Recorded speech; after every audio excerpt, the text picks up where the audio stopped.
नमस्कार. आज आपण बनवणार आहोत चमकुऱ्याच्या पानाच्या वड्या. त्यासाठी मी घेतलेले अंदाजे 2 वाट्या हे बेसन पीठ आणि कोथिंबीर आणि लसणाची पेस्ट घेतलेली, मीठ टाकून वाटलेली. हे एकत्र करणार आहे मी.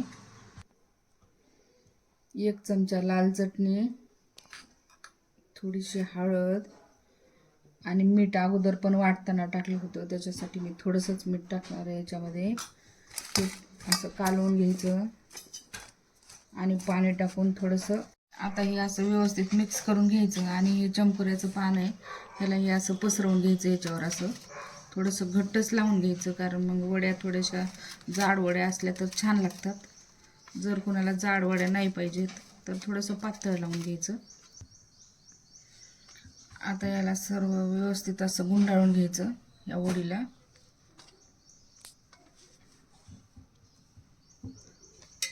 आणि सर्व पानाला लावून घ्यायचं.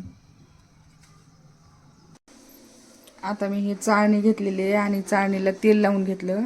त्याच्यामध्ये हे जे आपण मिश्रण टाकून त्या पानामध्ये टाकलं होतं ते मी टाकून घेतलेलं आहे आणि हे पाणी गरम करायला ठेवून ह्याच्यावर चाळणीवर ठेवलेलं आहे आणि झाकण ठेवलेलं आहे. आता ह्याला चांगलं उकडून घ्यायचं.